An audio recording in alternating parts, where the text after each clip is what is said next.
빠방하이 떡방하이. 오늘의 주제는 빠방이들의 근본이나 마찬가지인 떡잎말방범대 스페셜로 준비했습니다. 앞부분은 떡잎말방범대의 비밀을 담은 새 영상이고요, 뒷부분은 방범대 멤버 철수, 훈이, 유리, 맹구부터 객원 멤버 수지의 비밀까지 기존 영상을 합친 몰아보기 영상입니다. 긴 영상이 될 테니 기대해 주시라고요. 떡잎말방범대의 소름돋는 비밀 탑 3 시작하겠습니다.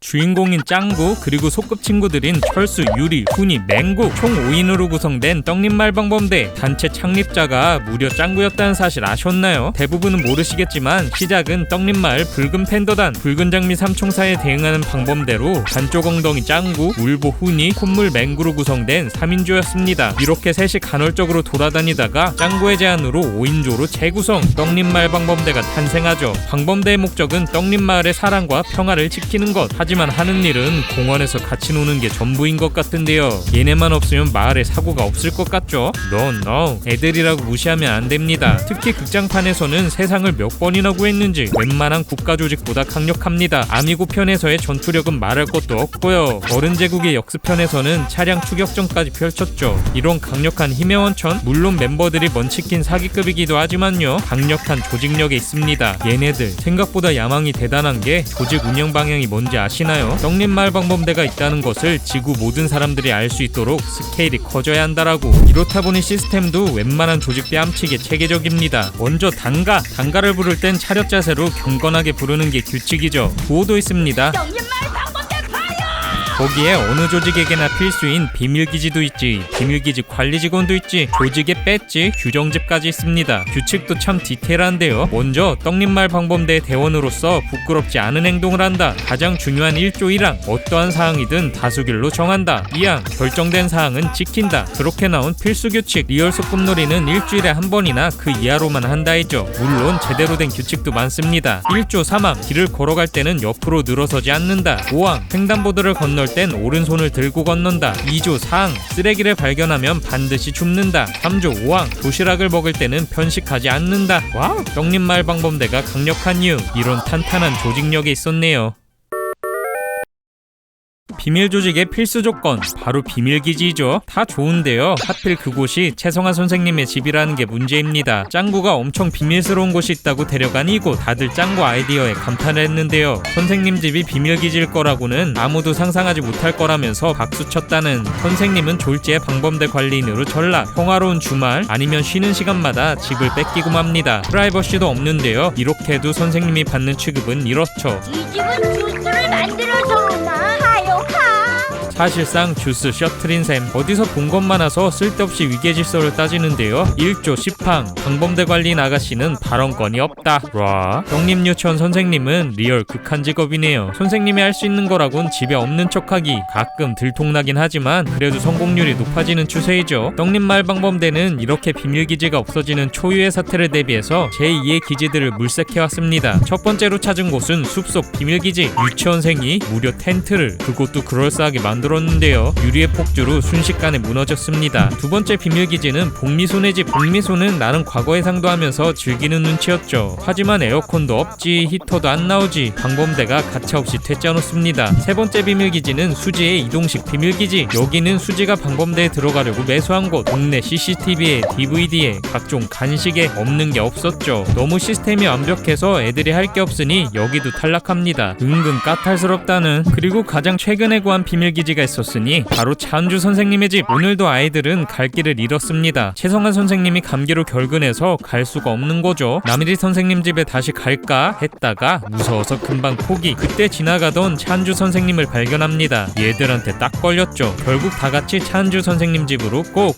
선생님은 처음으로 찾아온 손님에 내심 무척 기뻐합니다. 하지만 기쁜 건 선생님뿐. 아이들은 겉보기와 달리 상박한 내부에 깜짝 놀라는데요. 지푸라기 인형에 도마뱀에 개구리에 거기에 거미에 심지어 기르던 비단뱀이 탈주했다고 하죠. 거기에 박쥐까지 마구 날아다닙니다. 그때 갑자기 천둥이 치고 정체를 알 수 없는 괴물체가 등장하는데 아이들은 바로 도망. 알고 보니 거대 지푸라기 인형이었죠. 그 후로 다시는 선생님 집에 가지 않았다는 사연. 이래저래 많은 비밀기지를 찾았지만 결국 최성한 선생님 집으로 컴백합니다. 저라도 좀 개선해주라고. 비밀기지만 자주 바뀐 게 아닙니다. 다들 개성이 뛰어나서 그런지 분쟁도 많죠. 여기서 놀라운 점은 아직까지 리더가 없다는 것. 리더 얘기만 나오면 싸움 나고 난리 납니다. 각자 자기가 대장이라고 주장하는데요. 이 분쟁은 무려 지금까지 이어지고 있습니다. 15기에서는 대장 정하기 대결을 펼쳤는데요. 결국엔 놀다가 까먹고 집에 갔다는, 공식적으로는 리더 자리가 공석인 셈이죠. 이렇게 야망도 넘치고 개성이 넘치는 아이들. 그래서 그런지 틈만 나면 분열되고 해체됩니다. 가끔 수지, 치타 등의 아이들이 개건 멤버로 들어오기도 하고요. 이런 영역쟁탈전은 흔한 일이죠. 유리주도로 해체식을 한 적도 있는데요. 바로 재결합. 이 녀석들 과연 오래 갈 수 있을까요? 아닙니다. 해체는 생각보다 빨리 찾아왔다는 것. 유치원을 졸업하자마자 해체하고 말죠. 초등학교 버전이 나온 외전에서는 철수는 사립초등학교, 유리는 같은 학교이지만 다른 반으로 배치되면서 자연스럽게 헤어집니다. 고등학교 때도 마찬가지인데요. 철수만 사립고등학교 엘리트 코스, 떡잎말방범대가 유지된다는 언급은 없죠. 극장판에서는 좀 더 먼 미래를 예측해볼 수 있습니다. 철수, 훈이, 유리는 서로 연락도 안 되는 사이가 되고요. 맹구, 짱구 이 둘이서만 종종 연락을 주고받는다고 하죠. 물론 외전 얘기들이긴 하지만 초급 친구들이 흩어진다니 현실 같아서 슬프네요.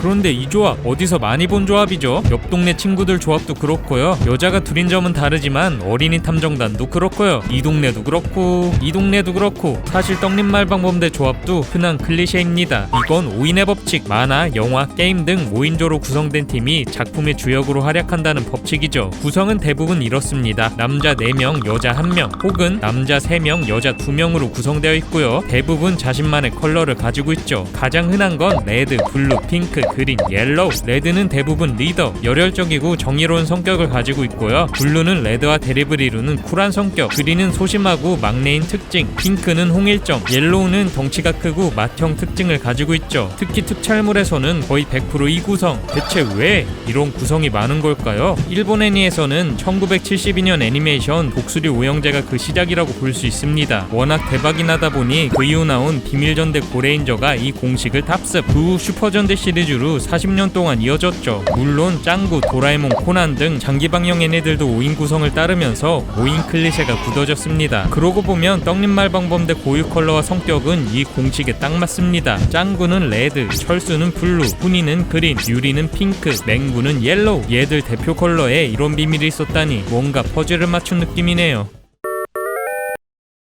두둥. 떡잎말방범대 권력에 대항하는 라이벌이 있었으니 바로 떡잎마을 어린이보안관. 국내에선 딱 한 편 방영했지만 미방영 3편 포함 4편이나 나온 팀입니다. 한번 살펴볼까요? 오늘도 마을의 평화를 지키는 떡잎방범대. 늠무슨 오늘도 말다툼하고 난리 났습니다. 그때 들려오는 생소한 단가. 5명의 아이들이 똑같은 차림으로 공원을 향하는데요. 각이 딱딱 잡힌 게 뭔가 체계적으로 보이죠. 이내 공원의 쓰레기들을 줍기 시작합니다. 얘들은 떡잎마을 어린이보안관. 마을의 평화를 지키기 위해 쓰레기를 줍는다고 하네요. 철수는 갑자기 라이벌 의식이 발동하고 두 팀 사이에 치열한 신경전이 펼쳐지죠. 그렇게 하루 종일 서로 착한 일을 먼저 하겠다고 견제하는 아이들. 하지만 모든 칭찬은 짱구가 독차지합니다. 이 여자아이의 이름은 세진이. 짜증난 다음에 혼자 집으로 달려가는데요. 이내 비명을 지르며 달려옵니다. 숲풀 속에 너무 무섭게 생긴 아저씨가 있다고는 원장 선생님. 그때 짱구가 두목님이라고 부르며 달려오죠. 두목의 조직이었나? 멘붕 온 아이들은 겁나게 도망가는 걸로 마무리. 이후 미방영편은 더 재밌습니다. 떡잎마을 어린이보안관은 부자들이 다니는 사립유치원에 다니는 걸로 밝혀졌죠. 이때 떡잎방범대가 이 유치원을 통째로 털러가는데요. 유치원이 초토화되죠. 그렇게 한바탕 당한 아이들. 떡잎방범대 생각만 해도 소름 돋아합니다. 하지만 세진이는 좀 달랐는데요. 그때 짱구의 엉덩이를 보고 첫눈에 반했다고. 세진이의 협박으로 어쩔 수 없이 짱구를 찾아다닙니다. 얘도 유리랑 성격이 똑같네요. 리얼 소꿉놀이 현장에도 가보고 집에도 가보고. 동네를 다 뒤져도 결국 못 찾고 끝났습니다. 그렇게 다음 편이 돼서야 겨우 찾았지만 결국 모두 리얼 소꿉놀이에 휘말립니다. 유리와 세진이는 서로 짱구를 차지하겠다고 싸우는데요. 물론 짱구는 관심이 없습니다. 예쁜 누나 오니까 바로 달려가죠. 하지만 빛의 속도로 세진이랑 유리한테 맞고 질질 끌려오는 걸로 마무리. 라이벌 스토리도 은근 꿀잼인데요. 몇 번 안 나온 데다가 대부분 미방형이라 아쉽네요.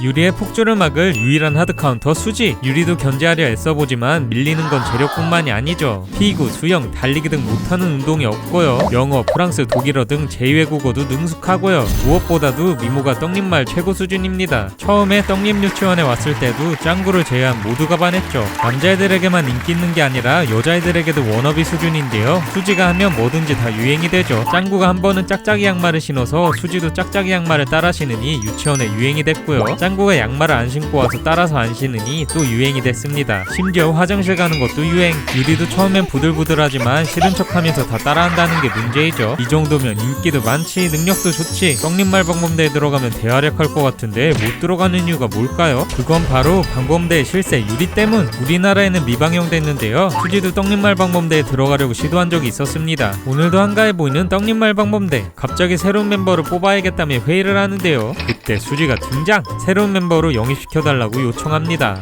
당연히 유리만 빼고 모두가 찬성하죠. 우리의 다이아 수저 수지는 바로 이동식 비밀기지를 호출하는데요. 여기엔 마을 CCTV, 각종 비디오, 간식까지 없는 게 없죠. 그리고 특별 수트까지. 그런데 문제는 차 안에서 모든 게 해결되니 다들 그냥 누워서 띵까띵까 하는 거죠. 이에 유리는 방범대의 본분을 잊었냐고 소리칩니다. 그래서 다시 직접 발로 뛰기 위해 유리네 집으로 고고. 그렇게 수지의 떡잎말 방범대 입성은 무산됩니다. 물론 타격감은 0. 이처럼 유리가 반대에서도 있지만 수지가 워낙 사기캐이다 보니 못 들어온다는 게 학계 정설이죠. 예를 들면 이렇게 웬만한 극장판 사건도 전화 한 통이면 끝날 문제들이라 그런지 극장판에도 거의 등장하지 못합니다. 그래도 수지 비중 좀 늘려주라. 장래희망 엘리트 관료 혹은 정치인 혹은 의사 혹은 기업가. 우리가 아는 잘나가는 직업들은 모조리 장래희망인 우리의 야심과 철수. 평행세계 미래를 잠깐 살펴볼까요? 초등학교의 미래를 그린 연필신장에서는 혼자 사립초등학교에 입학했고요. 터미네이터 패러디 편에서는 S대 학부생입니다. 같은 S대인 오소와는 달리 레알 S대인 걸로. 그리고 더 먼 미래에는 총망받는 회사원으로 성장하죠. 미래에도 탄탄대로일 것으로 추측됩니다. 레알 먼치킨 수지 때문에 짜게 식어서 그렇지 철수도 나름 부잣집 외동아들 컨셉이라고요. 아빠는 호주 퍼스의 초와 사택에서 해외 근무 중이고 외삼촌은 영국에 살고 있죠. 엄마도 무려 8살 연하를 만난 능력있는 부잣집 사모님입니다. B급 음식 제작전에서 식사 예절기구에도 한 대도 맞지 않는 철수 엄마의 클라스. 게다가 원조 금수저 철수네 집은 떡잎마을 최고 비싼 아파트인 망고스 맨션에 살고 있죠. 거의 20년 전인 92년 방영분에 등장한 철수네 집 좀 보세요. 대형 어항에 가전제품에 자동화 시스템까지. 짱구집 소름 돋는 비밀 영상에서 짱구네 집을 2.5억 정도로 추정했는데요. 철수네 집은 얼마 정도 할까요? 떡잎마을의 배경인 카스카베시의 가장 비싼 맨션을 기준으로 검색해봤을 때 25평에 7,680만엔. 이 지역 최고급 맨션이 주로 6천만원에서 7천만엔을 왔다갔다 하는 걸 보면 우리나라 돈으로 최소 8억을 호가하는 것으로 예상할 수 있습니다. 그런데 철수네 집은 신축에 좀 더 넓은 평형임을 감안했을 때 더 비쌀 것으로 예상합니다. 와우! 금수저 철수는 자신의 가문이 조상 대대로 이어온 영주의 집안이라고 자랑했는데요. 조상까지 자랑하는 자본주의 유치원생의 클라스. 과연 그럴까요? 극장판 식기에서 철수네 조상이 밝혀졌는데요. 알고 보니 신발도 못 신고 맨발로 다니는 노비의 후손. 더 반전인 건 훈이네가 영주님 후손이었고 철수 조상은 훈이 조상의 빵 셔틀에 울보였죠. 부자는 3대로 못 간다더니 대반전이네요. 그래도 미래는 돈길 거리니 힘내자 철수야.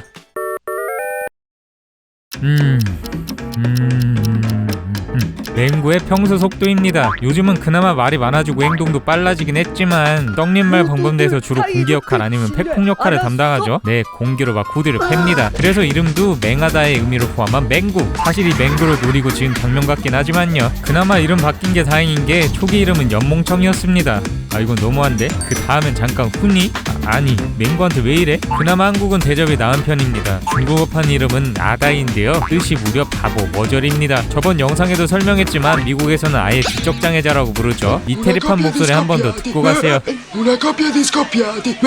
Mo' ha fatto la battuta. 대체 맹구한테 왜 이러는 걸까요? 이렇게 된 데에도 다 이유는 있는데요. 크레용 신짱이 원래 성인 타겟의 블랙 코미디였다는 건 다들 알고 계시죠? 맹구의 비중도 병풍 1, 병풍 2 수준이라 그런지 초창기 컨셉을 지적장의 컨셉으로 잡았다고 합니다. 심지어 5권까지는 대사가 아예 없는 배경맨 역할이었죠. 하지만 아동 타겟만 나도 노선을 바꾸면서 컨셉이 희미해졌고 비중이 점점 늘어나면서 지금의 천재 캐릭터로 발전한 겁니다. 철수가 사업가 타입의 노력형 천재라고 하면 맹구는 과학자 타입의 선천적 천재이죠. 위기 상황엔 두뇌 신체 풀가동으로 그냥 다 하드 캐리하는데요. 예를 들면 이런 상황.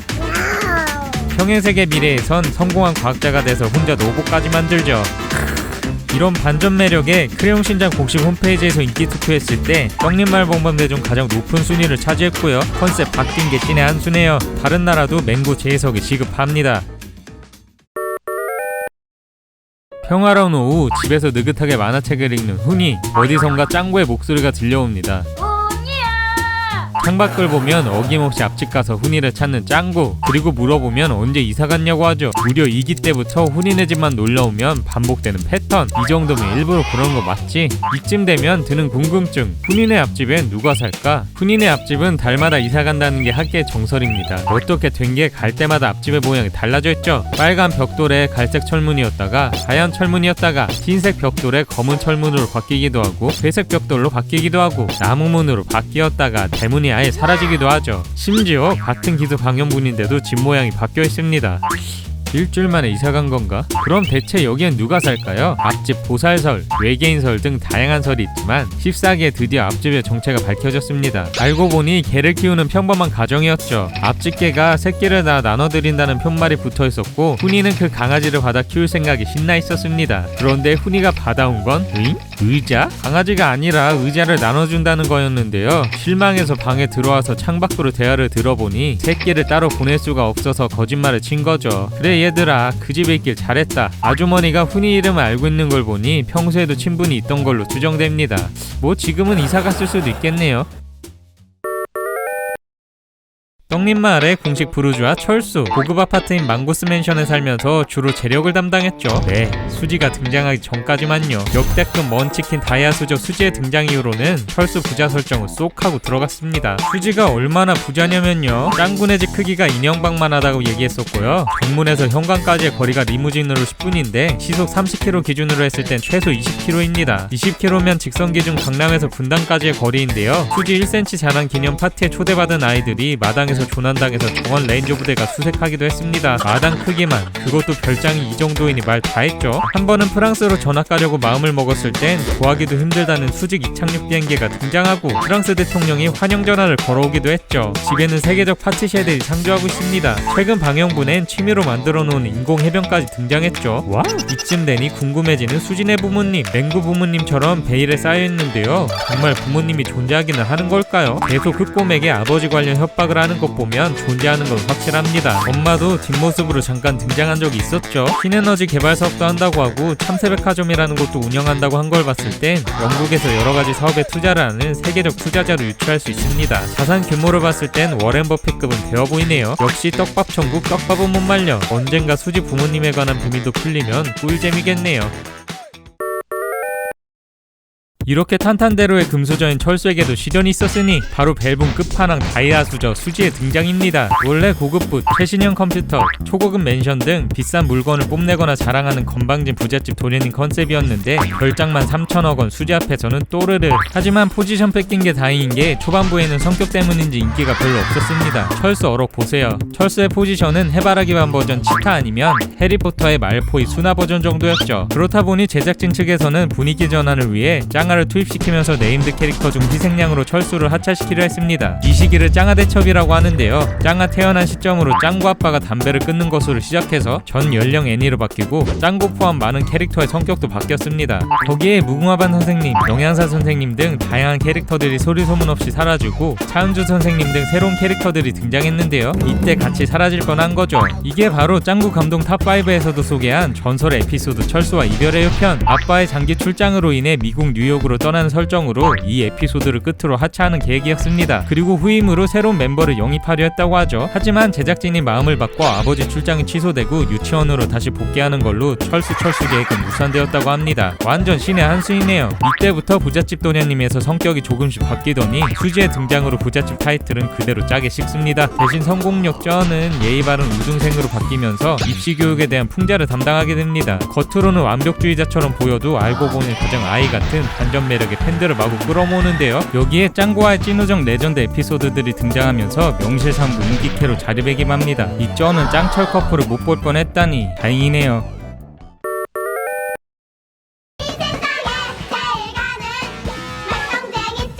네, 이 세상에서 제일 가는 장난천재 짱구. 순수하게 시절을 거쳐 그래도 지금은 이성을 찾았는데요. 예전 장난수이는 정말 장난 아니었죠. 이런 장난천재 짱구도 안 건드리는 유일한 사람, 바로 맹구. 지금까지 맹구에게 장난치거나 무시한 적이 단 한 번도 없습니다. 철수가 고민하고 있을 땐 이런 반응. 바로 앞에서 맹구와 똑같은 자세로 고민하고 있었는데 반응 보세요. 온도차 무엇? 짱구가 맹구에게 이렇게 장난을 안 치는 이유는 뭘까요? 손에 돌을 들고 있어서 맞을까봐? 아닙니다. 그냥 둘이 죽이 엄청 잘 맞기 때문이죠. 어쩌면 짱구가 유일하게 동등하게 생각하는 친구여서일 겁니다. 그럼 나머지 애들은 뭐냐고요? 훈이는 짱구보다 확실한 아래, 유리는 주적, 철수는 사랑.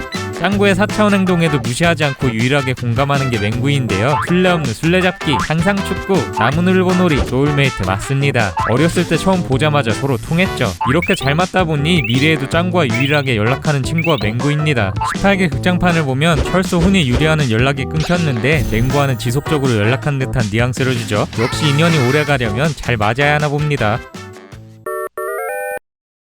맨날 동네 일진들에게 삥 뜯기고 유리에게 당하고 짱구에게 당하고 불쌍한 훈이. 우는 것 말고는 못하는 모능캐 같지만 알고 보면 은근 재능충입니다. 특기가 성대모사인데 남일의 선생님 성대모사를 했을 때 교실 밖에서 최서원 선생님이 듣고 착각하기도 했고요. 연기도 은근 잘해서 마법소녀 마리 오디션에 합격할 뻔했죠. 쓰잘데기 없긴 한데 쓰레기 던지기도 잘해서 장미방 후지동 선생을 넉다운시키기도 했습니다. 그리고 가장 잘하는 건 정리. 이건 거의 병적인 수준이라 간식으로 준 양갱이랑 감자칩까지도 각을 잡고 먹고 있습니다. 결벽증이 될까봐 걱정된 훈이 엄마는 정리지옥 짱구네 집으로 1박 2일 파견을 보내는데요. 흰둥이 뼈 따고 짱구 엄마 화장대, 책장, 부엌, 그리고 벽장까지. 심지어 빨래 정리를 하다가 짱구 아빠의 양말 냄새를 맡고 기절했는데 기절한 상태에서도 무의식적으로 정리를 했죠.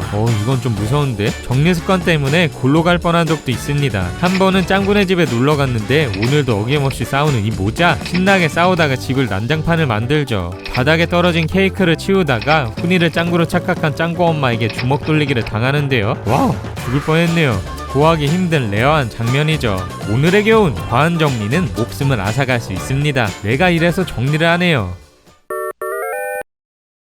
이제는 아재들 기억 속에나 어렴풋이 남아있는 유리의 과거. 이랬던 유리가 이렇게 변했습니다. 초창기의 유리, 지금은 상상할 수도 없는 순한 캐릭터였죠. 물론 이제는 라떼 이야기일 뿐, 지금은 세계관 최강의 포악함을 자랑합니다. 지난 영상에서 소개했던 짱아대란, 짱아가 태어나면서 대부분의 캐릭터성이 변했던 그 사건. 이때 유리도 철수와 함께 하차할 뻔했다는 거 아셨나요? 짱구는 독보적인 빌런, 철수는 부잣집 잘난 척하는 모범생, 맹구는 4차원 신비주의, 훈이는 찌질한 호구 컨셉, 각자의 확실한 컨셉이 있었는데요. 유리는 순딩이 홍일점 말고는 뚜렷한 캐릭터성이 없었기 때문이죠. 뭔 일만 생기면 훈이 따라 우는 역할 정도. 개성 없는 캐릭터성과 함께 비중은 공기 수준이었습니다. 이랬던 유리가 화려하게 재탄생했으니 샌드백 토끼 에피소드 기점으로 엄마 성격이 대물림됐다는 설정이 추가됩니다. 그리고 급격하게 흑화되죠. 결국엔 이렇게. 와! 다행히 분량은 엄청 늘어났는데요. 이 부작용으로 뇌가 막장화됐습니다. 19금 각본으로 막장계 새집형을 열었죠. 참 내용 보면 아동용 애니에 나와도 되는 게 맞나 싶을 정도입니다. 하지만 우리나라 버전은 순한 맛이라는 것. 닭살 커플이 나왔던 이 에피소드는 흔한 아버지와 아들의 가정불화 정도로 나왔는데요. 본판은 유리를 사이에 둔 남편과 불륜남의 치정 싸움. 대사 보세요. 상황이 이렇다 보니 소꿉놀이 나올 때마다 학부모들 항의가 장난 아니었다고 하죠.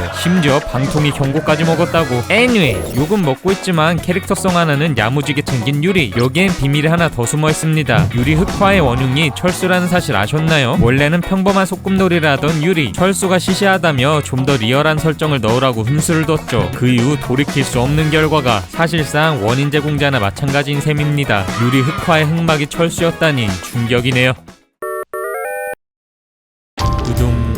적어도 3대까지 무탈할 것 같던 수진의 집. 이런 엄청난 자산가도 한순간에 빈털터리가 될 수 있나 봅니다. 어떻게 된 일일까요? 여느 때와 다르게 자전거를 타고 유치원에 온 수지. 해진 트레이닝복을 입은 충격적 비주얼에 아이들은 경악을 금치 못합니다. 심지어 필기도구도 다 팔아버려서 가방이 텅텅 비었죠. 알고 보니 신에너지 개발을 위해 위성을 쏘아 올렸는데 그게 행방불명되고 전 재산을 잃었다는 사연. 이런 상황에도 태연해 보이는 수지를 보고 유리는 폭발합니다. 빈털터리가 돼도 애들이 도와주겠다고 난리도 아니죠. 도시락도 없어서 통만 가져왔는데 순식간에 반찬으로 꽉 차는 클라스. 그러던 다음날 갑자기 수지가 전학 간다는 소식이 들려오는데요. 떡잎말방범대와 눈물의 이별을 합니다. 유리도 츤츤대다가 끝내 눈물을 흘리죠. 아끼는 샌드백 토끼를 선물로 주면서요. 이대로 수지는 하차하는 걸까요? 다들 예상하셨다시피 당연히 아닙니다. 며칠 후 자가용 수직 이착륙기 등장! 행방불명됐던 위성을 다시 찾고 신에너지 사업도 성공해서 세계 최고의 백만장자가 돼서 돌아옵니다. 네, 오히려 재산이 폭증했습니다.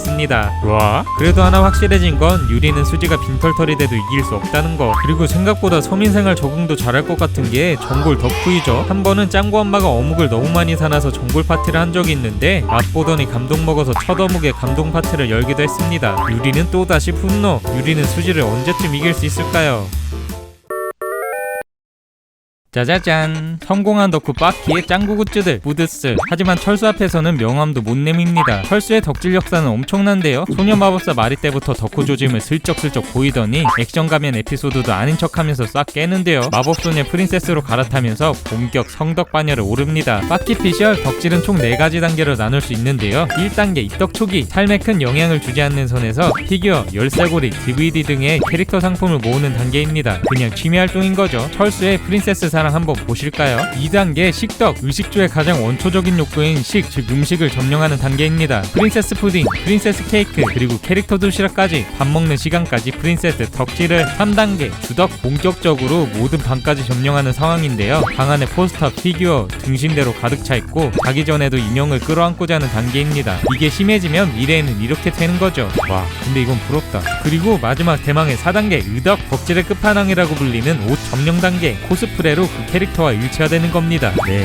저도 나름 성덕이지만 코스프레까지는 안 해봤는데요. 철수는 프린세스 팬티 입을 때부터 조짐을 슬슬 보이더니 코스프레 세트로 기어이 완벽한 프린세스가 되고 맙니다. 어른스러운 척 하려고 이런 취향을 애써 숨기는데요. 철수 말고 모든 사람들이 다 알고 있다는 건 안 비밀. 프린세스 옷 입고 흉내내다가 유리에게 딱 걸린 적도 있으니까요. 그런데 이것도 집안 내력인 것 같은 게 한 번은 코스프레 하다가 현타 온 철수가 고민 상담하러 엄마 방으로 갔는데 남장한 엄마를 발견하게 됩니다. 정적. 그런데 둘 다 잘 어울리는 건 함정.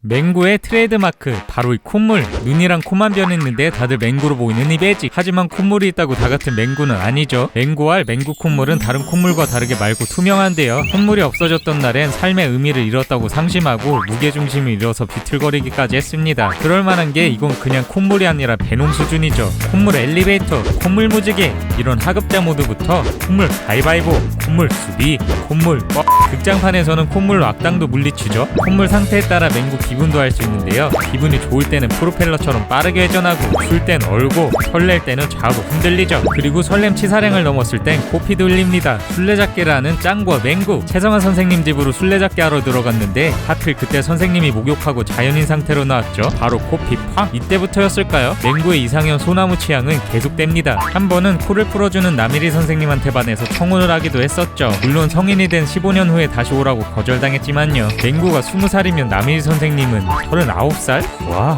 이 결혼 반댈세.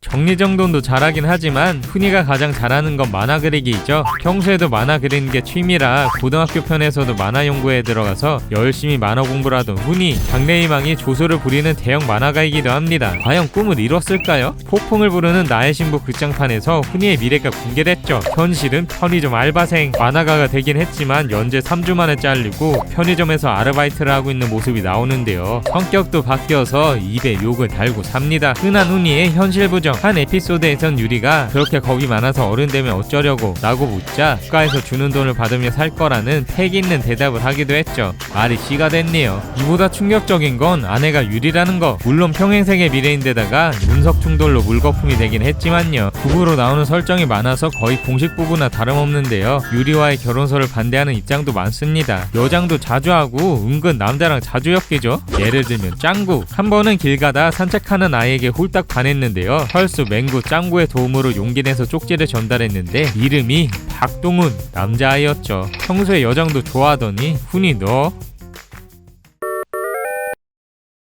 유리 흑화의 가장 큰 피해자 떡잎말방범대 No 아마 샌드백 토끼일 겁니다. 막장계의 샛별 유리 과거에도 취향 한번 독특했는데요. 원래는 미망인 제니라는 인용의 덕후였죠. 그러던 어느 날 장난감 가게에서 샌드백 토끼를 발견합니다. 이 녀석의 가격은 35,000원. 하지만 그 값으로 치르기엔 너무 큰 고통을 겪었죠. 과거엔 유리 엄마한테만 뒤지게 맞던 이 토끼. 유리 흑화 후엔 모녀에게 쌍으로 맞습니다. 그래도 다행인 건 친구들이 다양한데요. 코브라 꺾기용, 사자 굳히기용, 새우 꺾기용, 암바용, 울트라 타이거 백브레이크용, 수플렉스용, 그리고 그날따라 기술용, 심지어 긴급 빡침용 에어백 토끼도 있습니다. 워낙 많이 사재끼다 보니 이 인형 회사의 VIP라고 하죠. 이 회사에서는 유명 인사인데요. 많이 사기도 하지만 상품평을 독특하게 써내기 때문입니다. 부드러운 감촉의 신제품이 출시되자 대부분은 부드러워서 좋다고 상품평을 남겼는데요. 유리 엄마는 감질난다고 악플을. 인형이 감질난다니 무슨 표현이지? 회사에서는 알턱이 없었죠. Anyway, 집에서도 맞고 유치원에서도 맞고 식당에서도 맞고 기구한 운명의 샌드백 토끼. 참다 못해 제대로 흑화해버립니다. 때는 붉은 날이 하늘에 뜬 날 유리모녀에게 당근 주스 심부름을 시키고 어깨를 주무르게 하고 겁에 질리게 만들죠. 하지만 이건 시작에 불과했으니 가면 갈수록 호러 영화가 되는데요. 꿈속에 침입해서 계속 때려달라고 하는 건 기본. 이제는 유리의 신체까지 강탈하려 합니다. 이 장면은 언제 봐도 소름. 이 에피소드를 다 본 사람들은 궁금해할 만한 것. 대체 이 붉은 달은 뭐지? 꼭 붉은 달이 뜰 때만 등장하죠. 보름달이 뜬 날엔 유리모녀를 완전히 지배했습니다. 샌드백 토끼 그리고 붉은 달은 어떤 관계가 있는 걸까요? 이 비밀은 리방형분에 등장합니다. 오늘도 어김없이 샌드백 토끼를 구타하는 유리. 신나게 때리고 있는데 어디선가 섬뜩한 목소리가 들려옵니다.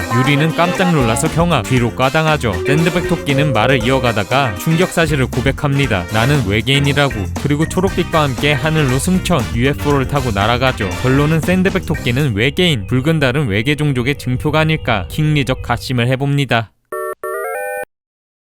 이런 먼치킨 수지도 못 당해내는 상대가 있었으니 짱구 세계관 최강자 이슬이 누나입니다. 꿀릴 것 없는 수지가 질투심을 느끼는 유일한 존재인데요. 모든 것을 가졌지만 유일하게 가지지 못한 짱구의 사랑을 이슬이 누나가 독차지하고 있기 때문입니다. 짱구의 마음을 사기 위해 하루 종일 비서노릇도 해보고 예비 시어머니의 마음을 사기 위해 시댁체험도 해보고 맨날 처절하게 따라다녀보지만 눈길조차 주지 않는 짱구. 짱구의 철벽전은 한마디. 정신 못 차리네. 난 어린애들한텐 관심 없어. 이 한마디에 반해버렸지만 반전은 없었죠. 수지의 짱구에 대한 집착은 광기 수준입니다. 드론으로 하루 종일 도찰하기도 했다는. 와우. 애니버전에서 이슬이 누나와 수지는 만난 적이 없지만 원작에서는 라이벌 구도가 등장합니다. 물론 수지 혼자 라이벌이지만요. 같이 놀기로 약속한 짱구와 수지. 그런데 짱구가 갑자기 이슬이 누나와 영화 보러 간다며 약속을 취소하죠. 화가 난 수지는 난데없이 이슬이 누나에게 펜싱 대결을 신청하는데요. 이슬이 누나의 정정당당한 승리. 수지가 정식 라이벌로 인정하면서 훈훈하게 마무리됩니다.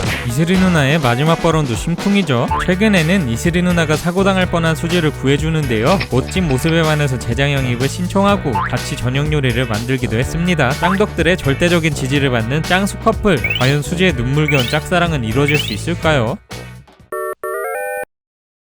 뭐 여기까지는 마법소녀인이 좋아하는 남자아이의 숨기고 싶은 취미 정도로 봐줄 수 있는데요. 확실한 건 철수는 선을 넘었습니다. 워낙 평소에 억눌러서 그런 끼가 방출되는지는 몰라도 짱구 못지않게 특이하죠. 곡슬 거리고 부드러운 것만 보면 미쳐버리는데요. 흰둥이 볼 때마다 볼에 부비부비해서 흰둥이가 한동안 철수를 피해 다니기도 했었죠. 짱구가 귀에 바람을 불 때도 도저히 싫어한다고는 볼 수 없는 표정입니다. 이런 케미 때문인지 음지에선 짱철 커플의 밈들이 미친듯이 재생산되고 있는데요. 제작진도 이런 반응을 의식했는지 이제 대놓고 짱철 커플을 밀어주는 듯합니다. 네, 이 짤은 팬메이드가 아니라 공식 만화책에 나온 짤입니다. 어디서 최면수를 배웠다는 훈이 철수에게 메이드가 되는 최면수를 걸었는데요. 이게 웬걸? 설마 했는데 진짜 걸리고 말았죠. 조신한 메이드 토르미의 이상형은 강한 남자 짱구. 최면은 안 풀리고 저 상태로는 집에 보낼 수도 없고 해서 결국 짱구네 집으로 자러 갑니다. 목욕할 때도 앵기고 잘 때도 앵기고 너무 적극적이니까 오히려 춘춘대면서 피하는 짱구. 이거 뭐 포지션이 아예 바뀌어버렸네요. 그리고 다음날 최면에 풀리긴 했는데 이미 이미지는 곧게 접어 하늘 위로. 평소에도 여장할 때 은근 즐기더니 철수도. 근데 찐으로 행복해 보입니다. 맹구의 또 다른 트레이드마크 바로 돌멩이. 장래희망 돌박물관 관장. 좋아하는 속담 돌을 차면 팔만 아프다. 취미 희귀한 돌멩이 모으기. 자기가 돌멩이랑 똑같이 생겨서 좋아하는 건가요? 별 모양 돌, 인간 모양 돌, 주먹밥 모양 돌, 주사위 모양 돌. 한 번은 돌을 찾다가 공룡 화석을 발견한 적이 있었는데요. 화석 전문가가 찾아오고 난리도 아니었죠. 알고 보니 진짜 화석이 아니라 TV 출연은 실패. 공룡 화석 모양 돌이었습니다. 결론은 핵이득. 그리고 맹구는 아쉬울 게 없습니다. 이미 한번 TV에 출연했거든요. 사건의 시작은 떡잎 유치원 해바라기 반. 최성화 선생님이 특종이 있다면 신문을 가져옵니다. 짜자잔. 맹구가 신기한 돌을 찾아서 아침 신문에 나온 건데요. 바로 유치원 대스타가 된 맹구는 아이들에게 둘러싸입니다. 핵인싸의 삶이란. 떡잎 말 반복되는 이때다 싶어 매니저를 자처하죠. 그러던 중 교무실에 걸려온 전화. 공중파에서 맹구를 취재하고 싶다는 요청인데요. 돈 냄새를 맡은 유리는 바로 맹구 굿즈 제작에 들어갑니다. 그리고 대망의 생방송 날. 완전 제대로 차려입은 선생님들. 어째 이쪽이 더 난리네요. 애니웨이 진행자가 맹구에게 돌이 어딨냐고 묻자 잃어버렸다고. 그렇게 맹구의 방송 출연은 엉망이 되고 맙니다. 끝나고 홀로 강가로 간 맹구. 주머니에서 돌멩이를 꺼냅니다. 떨어뜨리니 소리가 나는 신기한 돌멩이. 아까 잃어버렸다고 했는데 사실은 아니었죠. 그리고 평범한 게 좋다면서 강물에 쿨하게 던져버립니다. 이래서 간맹구 하나 봅니다. 돌 버릴 때 감정이입돼서 맴짓이었는데 다들 그렇지 않았나요? 분위기 왜 이래? 짱구 엄마, 철수 엄마, 유리 엄마, 훈이 엄마, 그리고 맹구는 넌 잠깐 빠지자. 애니웨이 엄마들 지분율은 쩌는데 아빠들은 짱구 아빠 빼고는 도통 보기가 어려운 짱구는 못 말려. 그래서 아이들이 갖은 루머에 시달리고 있습니다. 그래도 최근엔 철수 아빠, 유리 아빠도 종종 등장하면서 루머에서 벗어나긴 했지만요. 훈이 엄마를 자세히 살펴보면 특이점이 오는데요. 그냥 훈이가 머리가 긴 버전이죠. 어딜 봐도 훈이 얼굴에 훈이 아빠 유전자가 끼어들 자리가 없어 보이는데요. 그러다 보니 훈이 아빠의 없는 존재감이 더욱 없어졌죠. 지금은 그냥 훈이의 아줌마 버전이지만 훈이 엄마 얼굴도 초창기와 달리 많이 변했습니다. 만화책 2권, 5기, 그리고 지금. 여하튼 훈이 엄마의 이전 모습을 보면 그래도 훈이 아빠가 존재한다는 게 납득은 가네요. 그렇다면 정말 훈이에게 아빠가 없는 걸까요? 아닙니다. 13기 록밴드를 만들어야 편에 첫 등장했는데요. 엄마 말로는 아빠가 기타를 엄청 잘 쳤다고 합니다. 훈이가 그 얘기를 듣고 몸속에 내재되어 있는 락 스피릿을 되살리려 락밴드 도전을 하는데요. 그대로 조지고 오죠. 알고 보니 아빠도 기타를 하나도 못 치고 엄마에게는 그냥 허세로 뻥친 거였습니다. 이때는 하강까지밖에 안 나왔는데요. 18기에는 뒷모습까지 나옵니다. 완전 훈이랑 판박이네요. 최근 커뮤니티에 훈이 아빠 얼굴로 떠돌아다니는 사진. 아들도 훈이랑 닮아서 더 신빙성이 있는데요. 비슷하게 생겼을 것 같네요. 유리네 집엔 비밀이 하나 더 있습니다. 흰둥이가 짱구네 집에 왔던 전설의 에피소드. 우리는 유리의 대사를 유심히 들어야 하는데요. 우리 집은 고양이가 있어서 못 키워. 와? 고양이? 네, 유리네는 고양이를 키웠죠. 그것도 무려 7마리나요. 고양이를 잃어버려서 짱구랑 같이 찾는 에피소드도 있었다는 사실. 해가 질 때쯤이야 겨우 찾아서 사이좋게 집에 들어갑니다. 이 고양이의 이름은 미미. 엄마 고양이 포함 6마리를 더 키운 셈이죠. 유리네 집에 고양이가 있다는 설정은 꽤 오랫동안 유지됐는데요. 길 잃은 고양이의 주인을 찾는 에피소드에서 이미 고양이를 키우고 있다. 다음엔 토끼를 키울 것이니 데려갈 수 없다고 했습니다. 고양이를 키웠던 건 확실한 것 같네요. 하지만 언제부턴가 언급조차 되지 않는 고양이들. 그 많은 고양이들은 어디 간 걸까요? 이 비밀은 쉽게 해서 밝혀집니다. 이 에피소드에서도 버려진 고양이가 등장하는데요. 유리한테 데려가는 게 어떻냐고 하자 고백하죠. 고양이를 두고 여행 가기가 불편해서 키우지 않기로 했다고. 친척집으로 입양시켰다는 게 학계의 점심입니다. 그 이후로는 반려동물을 키우지 않는 설정으로 굳어졌는데요. 원래도 등장도 별로 없었고 설정 오류로 두긴 뭐해서 이런 설정을 추가한 것 같습니다. 유리가 양이 키우는 얘기도 나오면 재밌었을 것 같은데 아쉽네요. 2019년 대한민국을 뒤집어 놓으신 사랑의 불시착. 그 인기는 일본에서도 엄청났는데요. 넷플릭스 랭킹 1위에 그의 유행어 10위에 엄청난 흥행을 했습니다. 인기에 힘입어 짱구에도 사랑의 불시착 패러디가 등장하는데요. 제목은 수지의 불시착. 어떤 내용인지 살펴볼까요? 오늘도 넘쳐나는 레슨 스케줄에 갑갑한 수지. 자유로워지고 싶다고 얘기해보지만 흑곰은 철벽이죠. 말이 안 통하는지 답답해하던 수지는 갑자기 버튼을 눌러 탈출. 그대로 하늘로 날아갑니다. 이게 무슨 상황? 알고 보니 수지가 긴급 탈출 장치를 몰래 설치해놨던 거죠. 기쁨도 잠시. 갑자기 강풍이 불어 어디론가 날아가 버립니다. 그리고 훈이네 집 마당에 불시착. 검은 옷의 남자에게 쫓기고 있다며 숨겨달라고 합니다. 얼떨결에 훈이네 집에서 짱구와 함께 피신해 있기로 하죠. 수지 담당 셔틀 훈이는 둘이 우유 마시고 있을 동안 검은 옷의 남자 흑곰이 있나 없나 망을 보러 나가는데요. 역시나 빠른 흑곰 바로 앞에 와 있습니다. 당황한 훈이는 수지가 절대 우리 집에 불시착하지 않았다고 얘기하는데 이걸 흑곰이 눈치채지 못할 리가 없죠. 문 앞에 있는 흑곰에게서 도망치기 위해 수지는 훈이로, 훈이는 수지로 변장해서 훈이가 눈길을 돌릴 동안 도망가기로 합니다. 그리고 충격의 비주얼. 와우! 작전대로 변장한 훈이와 수지가 동시에 뛰어나가는데요. 이게 흑곰에게 통할 리가 없죠. 힘도 못 써보고 붙잡힙니다. 끝까지 레슨에 가지 않겠다고 우기는 수지. 그때 배구 선생님에게 영상통화가 오는데요. 선생님에게 반한 짱구가 같이 레슨을 가자며 차에 먼저 탑니다. 그렇게 훈이만 남기고 둘이 떠나버리죠. 쓸쓸히 남은 훈이는 사랑은 반드시 돌아온다는 명대사를 남기며 마무리. 사랑의 불시착 패러디하는 것도 웃긴데 수지가 훈이로 변장하는 충격적인 비주얼을 볼 수 있어 꿀잼이었던 에피소드입니다. 우리나라에도 빨리 방영하면 좋겠네요. 두둥. 모범생 철수가 대인배 철수 엄마에게 뺨을? 대체 무슨 일이 있었던 걸까요? 평소와 같이 말 잘 듣는 모범생 철수. 이게 웬걸? 엄마가 책상 서랍을 몰래 뒤진 거죠. 화난 철수는 엄마에게 삼겹살배 공격을 시전합니다. 당황한 철수 엄마는 홧김에 그대로 기싸대기를 착! 철수는 불량해지기로 마음먹고 그대로 가출하는데요. 울면서 달려간 철수 앞에 보이는 붉은 장미 삼총사 짱구. 불량해지고 싶은 철수는 제자로 받아달라고 요청을 합니다. 하지만 붉은 장미 삼총사가 아무나 들어갈 수 있는 곳은 아니죠. 대원이 될 자격이 있는지 입단 테스트를 시작합니다. 첫 번째 테스트 기싸움.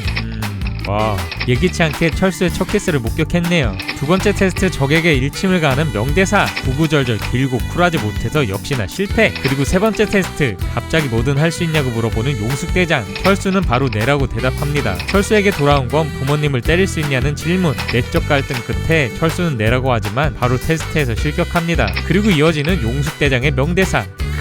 이때 큰 깨달음을 얻은 철수는 집에 가는 길에 엄마를 만나 화해하는 걸로 훈훈하게 마무리. 자극적인 장면이 몇 개 있어서 그런지 우리나라에선 미방영됐는데요. 명장면 제조기 붉은 장미 삼총사의 레전드를 볼 수 있던 에피소드입니다. 오늘의 교훈 모두 합시다. 맹구의 연관 검색어를 살펴볼까요? 먼저 구글. 맨유? 아니야. 돌아가. 네, 맹구 부모님. 맹구 성이 보이네요. 다음은 네이버를 살펴볼까요? 맹구 엄마. 거의 모든 캐릭터의 떡밥이 넘쳐나는 떡밥천국 짱구는 못 말려. 떡밥은 못 말려에서도 최고봉은 맹구네 가족이죠. 아시다시피 맹구는 성도 없고요. 집도 나오질 않죠. 엄마 아빠도 한번 나오질 않습니다. 가장 의심스러운 건 극장판 10기에서 과거로 날아갔을 때 짱구 제외하고 유일하게 과거와 현재 성격이 그대로인 점인데요. 맹구 외계인설 정말 사실일까요? 아닙니다. 원작 10권에서 떡잎 말방범대가 맹구 엄마를 한 번도 본 적이 없다면서 맹구 엄마 얼굴이 이럴 거라며 상상하며 궁금해한 적이 있죠. 바로 맹구 미행에 돌입합니다. 그리고 거의 얼굴이 보이려던 순간 다른데 한눈 반 아이들. 얼굴 보는 건 실패한 채로 그냥 맹구가 좋다며 훈훈하게 끝냈는데요. 이후로는 맹구 엄마 얼굴에 대한 에피소드는 나오질 않습니다. Anyway, 엄마는 있는 걸로. 모두 여기까진 아실 텐데요. 최근엔 아빠도 등장한 거 아시나요? 유치원 끝나고 놀러 가려 하는데 누가 불러서 깜짝 놀란 맹구. 알고 보니 아빠였죠. 휴가라 아침부터 쭉 집에 있었다고 하는데 맹구만큼 조용한가 봅니다. 휴가라고 한 걸 보면 낮에 일하는 직장인으로 추측할 수 있겠네요. 이때 엄마도 한 번 더 나오는데 모자랑 물통도 챙겨주고 코도 풀어주죠. 최근 한 번도 등장하지 않던 맹구 집도 한 번씩 나오고 엄마 아빠 떡밥을 계속 푸는 걸 보면 얼마 안 있으면 맹구 엄마랑 아빠 얼굴도 공개될 것 같습니다. 궁금하면서도 신비주의 컨셉이 깨질까봐 아쉽긴 하네요. 극장판에서 훈이가 운 횟수는 얼마일까요? 총 83회. 27개 극장판에서 83회나 울었으니 한 편당 최소 3번은 운 셈이고 출연이 거의 없다시피 한 편도 많았으니 그냥 극장판 내내 운 거나 마찬가지입니다. 포효하는 정글편에서는 무려 12번이나 울었죠. 그래서 재미가 없었나? 애니웨이 극장판에서 훈이의 역할은 하나가 더 있습니다. 네, 배신이요. 불고기 로드의 만행은 물론이거니와 팬더랜드에서도 짱구를 팔아먹었었죠. 이렇다 보니 일본에서도 배신 주먹밥, 그리고 미국에서는 유다라는 별명으로 불립니다. 은하 30립에 예술을 팔아먹은 유다와 비슷하다 해서요. 그런데 여기서 반전, 본국인 일본에서는 훈이의 인기가 나쁘지 않습니다. 25주년 인기 투표를 했을 때도 17위를 차지했고 한 사이트에서 투표했을 때는 11위를 차지했는데 항상 유리보다는 높게 나오죠. 훈이 굿즈도 워낙 많이 나오는 데다가 얼마 전에 훈이 특집 DVD까지 발매가 됐습니다. 이거 무슨 일이죠? 지금 봐도 혈압 오르는 훈이 배신짤, 이 짤 위주로 SNS에 하도 퍼져서 그렇지 사실 만행을 저지르면 늘 개가천선하긴 합니다. 불고기 로드 때도 클라이막스 부분에선 친구들을 위해 롤러코스터를 분이하고 적에게 돌진했고요. 물론 잘못하긴 했지만 극장판이 평행세계이기도 하고 아직 5살이니까 너무 미워하진 말자고요. 알고 보니 엄청난 스펙의 짱구아빠, 대기업 계장에 2층짜리 마당 딸린 집에 자가용까지. 대출이 많다고 내려치기 당하는 현실이지만 누가 집을 대출 없이 삽니까? 지금 보면 대단할 따름이죠. 하지만 이보다 더 대단한 스펙의 소유자가 있었으니 바로 유리아빠. 한번 살펴볼까요? 먼저 유리네 집, 역시나 2층 집입니다. 딱 봐도 짱구네보다 실평수가 20%는 커 보이는데요. 차고도 훨씬 널찍하고 고급스러워 보이죠. 집 내부도 마찬가지입니다. 유리는 짱구와 달리 개인방을 갖고 있는데요. 엄청 넓은 데다가 침대까지 가지고 있죠. 이뿐인가요? 유리의 말에 따르면 능력도 좋은 것으로 묘사됩니다. 정확히 무슨 일을 하는지는 안 밝혀졌지만 회사도 중심지에 있는 대기업이라고 하죠. 유리 엄마가 짱구 엄마보다 한 살 어린 점, 짱구 아빠가 술 취했을 때 대뜸 반말하는 점을 봤을 때 짱구 아빠보다 어린 것으로 추정되는데요. 반면에 직급은 더 높은 과장입니다. 짱구 아빠 연봉이 6천가량이니 유리 아빠 연봉은 최소 그 이상인 셈이죠. 동생도 없지, 반려견도 없지, 살림살이가 훨씬 여유로울 수밖에 없는 겁니다. 평소 유리 엄마 먹는 것 보면 알 수 있는데요. 맨날 고급 간식만 먹는 데다가 고기는 대부분 최고급 한우이죠. 짱구네 도시락이랑 퀄리티 차이 좀 보세요. 물론 다 짱구 입으로 들어갔지만요. 유리아빠의 취미생활도 한 럭셔리합니다. 바베큐장에서 캠핑 기분 내겠다고 초고급 캠핑용품들로 풀세트를 맞춰오지 않나. 비싼 취미로 유명한 천체 관측도 하고 있습니다. 이것도 초고급 장비이죠. 스펙도 스펙인데요. 성격도 엄청 좋습니다. 짱구가 민폐 끼쳐도 화 한 번 낸 적 없고요. 언제 만나도 반갑게 맞이해주죠. 완벽남 그 자체이네요. 유리 엄마의 대표적인 특징, 앞에서는 엄청 상냥한데 뒤에서는 난리나죠. 이건 일본의 문화 중 하나인 다테마에와 혼내입니다. 다테마에란 거칠애적인 말과 행동, 혼내는 속마음, 즉 속마음을 숨기고 겉으로는 돌려 말하는 것을 뜻하죠. 이 때문에 일본인이 겉과 속이 다르다는 얘기를 많이 듣는데요. 사실 그렇지만도 않습니다. 이건 문화적 차이로 볼 수 있죠. 일본은 단체 생활에서 조화되는 것을 1순위로 생각하는데요. 아무리 싫은 게 있어도 거절하지 않는 게 기본 예의. 이중적이라기보다는 상대방의 기분을 나쁘지 않게 하는 게 목적이죠. 거절하지 않았더라도 눈치를 챙기는 게 필수 스킬입니다. 일본에서는 오히려 유리 엄마가 일반적, 짱구네 가족이 눈치 없는 민폐 가족으로 보인다고 하네요. 물론 짱구 엄마나 옆집 아줌마, 다른 등장인물들도 거절을 못하는 장면이 많이 나오죠. 그 중에서도 유리 엄마는 가장 심합니다. 대체 왜 이러는 걸까요? 이건 유리 엄마의 출신지와 관련이 있습니다. 일본도 우리나라처럼 지역별로 성격이 다른 편인 거 아셨나요? 유리 엄마는 교토 출신으로 추정. 교토 사람들은 일본 내에서도 속마음을 잘 숨기기로 유명하죠. 옛말에 교토 사람이 하는 칭찬은 걸러들어야 한다고. 한 예능 프로그램에서 설문조사한 게 진짜 웃깁니다. 첫 번째 질문, 옆집 사람이 피아노 잘 친다고 얘기하면 어떤 생각이 들어요? 시민은 그냥 칭찬 같다고 대답합니다. 두 번째 질문, 만약 이 사람이 교토 사람이라면? 절대 칭찬 아니고 시끄러우니까 작작 좀 치라는 뜻일 거라고. 이외에도 주옥 같은 짤이 넘쳐나죠. 유리 엄마를 보면 그냥 거절하면 되지 왜 저렇게 당하지? 조금 오바스럽다는 생각이 들었는데요. 이런 문화적 차이가 있었네요. 이 긴 영상을 끝까지 봐주시다니 진정한 빡키 방법대로 임명합니다. 다음엔 짱구 가족 특집도 준비해볼게요. 마무리, 아직 이누야샤의 소름돋는 비밀 영상을 안 보신 분은 이어서 봐주시고요. 영상이 재밌었다면 좋아요와 구독하기 그리고 알람 설정을 꾹 눌러주세요. 그럼 다음에 또 봐. 영등포